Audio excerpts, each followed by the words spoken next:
What's good, YouTube? This video is going to be about one often overlooked way that you can be more attractive to men.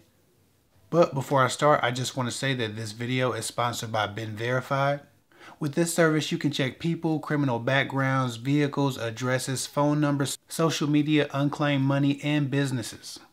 In the reports, you may find information about address history, relatives, again, criminal and traffic records, bankruptcies, jobs, education, social media, assets, state health licenses, and more.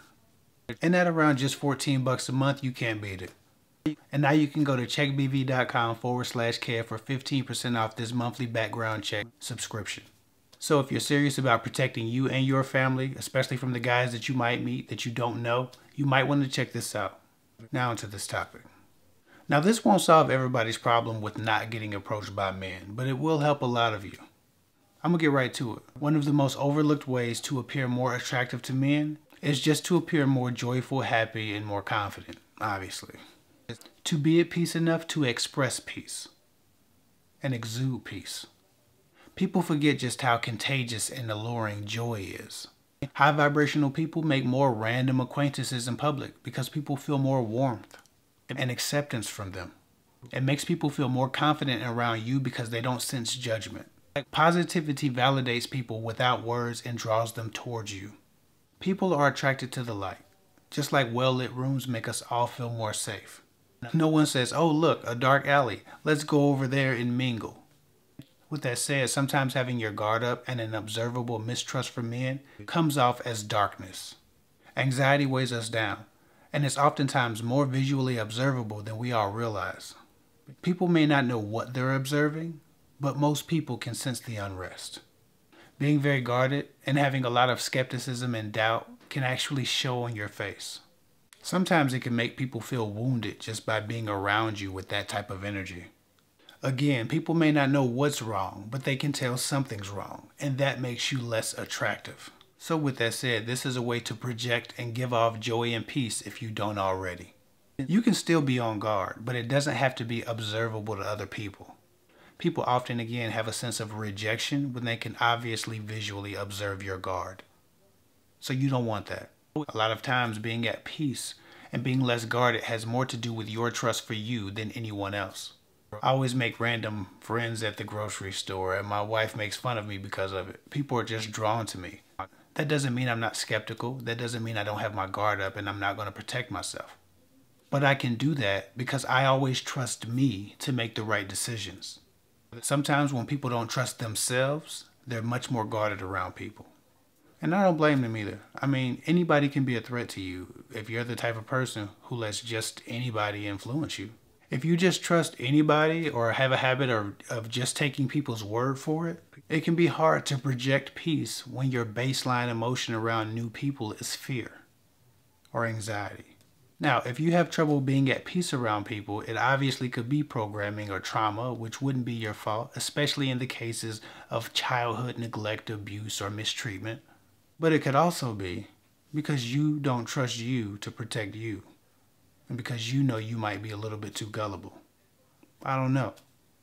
But sit with yourself. Figure out what you don't trust about new people or new interactions. Think about the threat that you perceive them to present and how much of that depends on you. We've all heard of the Napoleon syndrome. It's a popular stigma, at least in America, of short men with bad and aggressive attitudes.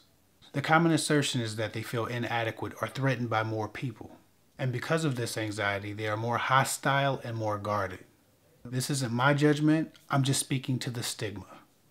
Now, I only bring that up to illustrate to you the skill that most people have to sense insecurity, and that nature to judge a person's energy without actually identifying the source of that insecurity, or the type of insecurity, or receiving any additional information at all.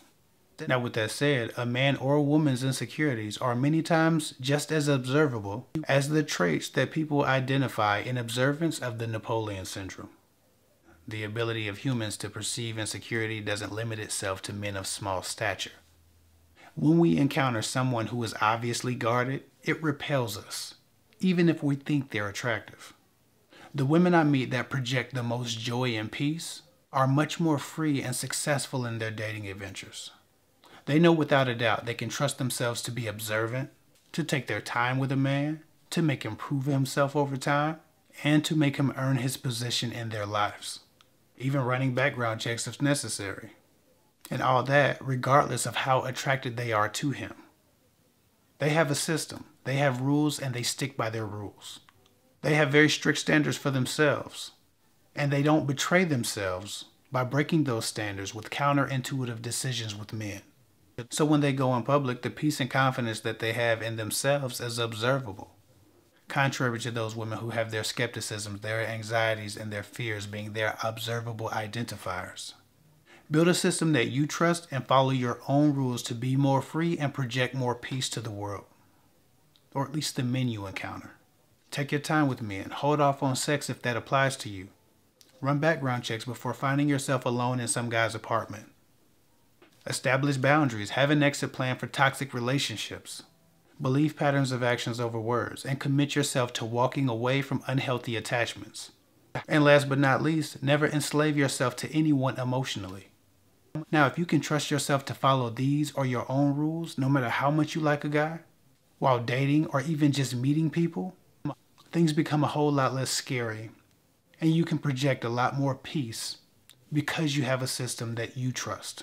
Knowing exactly what to do with physical, mental, and emotional threats gives you more confidence and more peace. And that confidence in your decision-making ability helps you project more light to the people you encounter, making you more attractive and more approachable. Anyway, I hope that gets some of y'all thinking about this. I hope that helps. If you've ever considered getting a background check for guys that you date or the guys that your family members date or anybody that you care about, click the link in the description. For one really affordable monthly fee, you can keep you and your family in the know about who they're bringing home. That's all I got for now. Follow me at KFIC24 on Instagram.com. I'll get with y'all later.